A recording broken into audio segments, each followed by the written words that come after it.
ধরুন আপনার ম্যানেজার আপনাকে এমন একটি ডেটা শিট দিল এবং আপনাকে বলল পাস্তা ঢাকাতে এখানে টোটাল কত সেল করেছে সেটা বের করতে।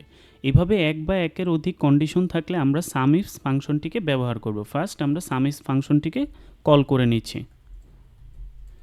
সো এখানে আমাদের সাম রেঞ্জটি সিলেক্ট করতে হবে। এটা হচ্ছে আমাদের সাম range. Control shift down arrow press করে একদম নিচ পর্যন্ত সিলেক্ট করে নিলাম, কন্ট্রোল ব্যাক স্পেস দিয়ে উপরে চলে আসলাম।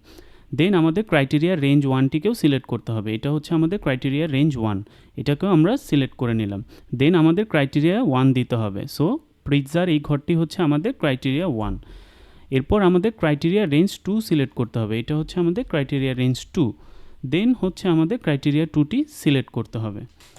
দেখুন খুব সহজেই আমাদের পিৎজার ঢাকার টোটাল সেলসটি বের হয়ে আসলো। এখন পিৎজা এবং ঢাকার গড়টি ডাটা ভ্যালিডেট করার কারণে আমরা যদি এখান থেকে ফুড অথবা হচ্ছে ডিস্ট্রিক্ট সিলেক্ট করি তাহলে সেই অনুযায়ী আমাদের টোটাল সেলসটিও দেখিয়ে দিবে।